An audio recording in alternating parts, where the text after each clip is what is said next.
Okay, YouTube, so today we're covering some more folktales, mythology from, the first one's from Russia, because I know Russia's not very popular right now. They've been getting pretty close to North Korea, which is, human rights violations and everything, but whatever, I guess. Well, these stories are very, very, very old, so, it's not part of their culture right now. The story's called The Carpenter, Perun, and the Devil. And the introduction is, the foremost deity in the pantheon of pre-Christian Russia was Perun, god of thunder and war. In a folktale of the Christian era, Perun becomes the companion of the devil and a humble carpenter.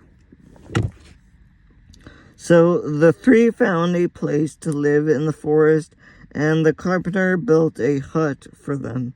They began to grow vegetables until one night a thief came and stole all their turnips. The following night, Perun lay in wait for the robber. He heard the creak of wagon wheels and flung himself into the darkness. But he was brought to his knees by a stinging whip. The devil laughed at this and promised to gain revenge. But on the following night, he too was thrashed by the mysterious miscreant. On the third night, the carpenter sat up, armed only with a violin. At midnight, he began to play a folk dance.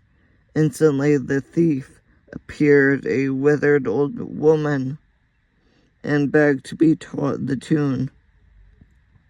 The carpenter promised the hag that he could make her old fingers supple enough to play the notes, leading her to a tree that he had split with an axe.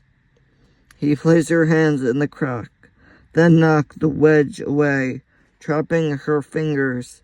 He made the witch vow never to return, and then drove her away in her cart, which he kept for his own use.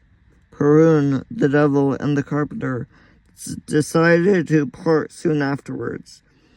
All three wanted to stay in the hut, so they agreed to hold the contest, with the prize going to the one who was able to frighten the other two. The devil went first, whipping up a raging wind. Perun fled, but the carpenter was unmoved. The next night, Perun unleashed a deafening thunderstorm. This time the devil decamped, but the carpenter sat calmly through it. When it was his turn, the carpenter rode up to the hut in the witch's wagon, taunting the others with their failures. The devil and Perun fled, never to return, and the carpenter settled down a happy life on his own. I guess back then the whole shaming people by their failures is more. So anyways, if you're interested, the one illustration is right here. So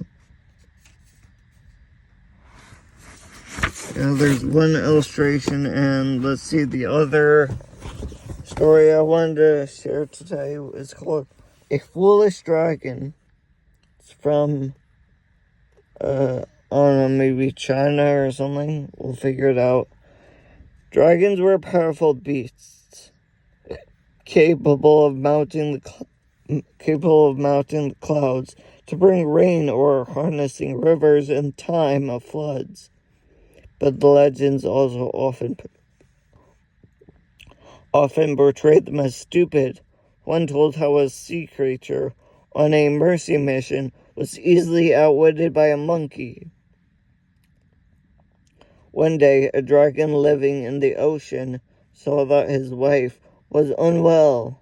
Hoping to restore her health, he asked if there was any particular food that she would like to eat. At first, she refused to answer, but when pressed, confided that she had a craving for a monkey's heart.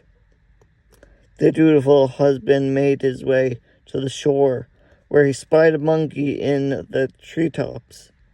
To tempt it down, he asked if it was not tired of its own forest, offering instead to carry it across the ocean to a land where fruit grew on every branch. Easily persuaded, the simian climbed onto the dragon's back. It soon had an unpleasant surprise. However, when the dragon dived down into the ocean depths, panic-stricken, it asked where they were going, at which point the dragon explained, apologetically, that he needed a monkey's heart for his sick wife. "Then you'll have to go back to land," shouted the monkey desperately. "I left my heart in the treetops." Obediently, the foolish dragon did as he was told, swimming back to the shore and letting his prey scamper back to the trees.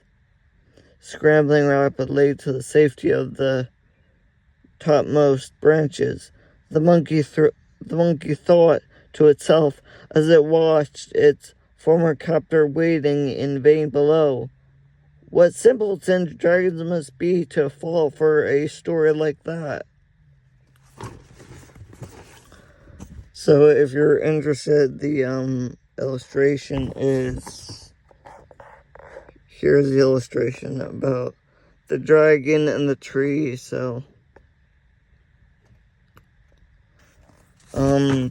yes, that story just showed that in order to prevent himself from being drowned, the monkey just said that he told the dragon, "You have to go back to where we started, to the tree tops, because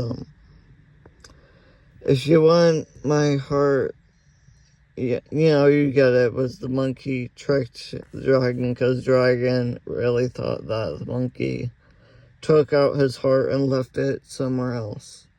So, thanks for watching. I hope you got something out of this.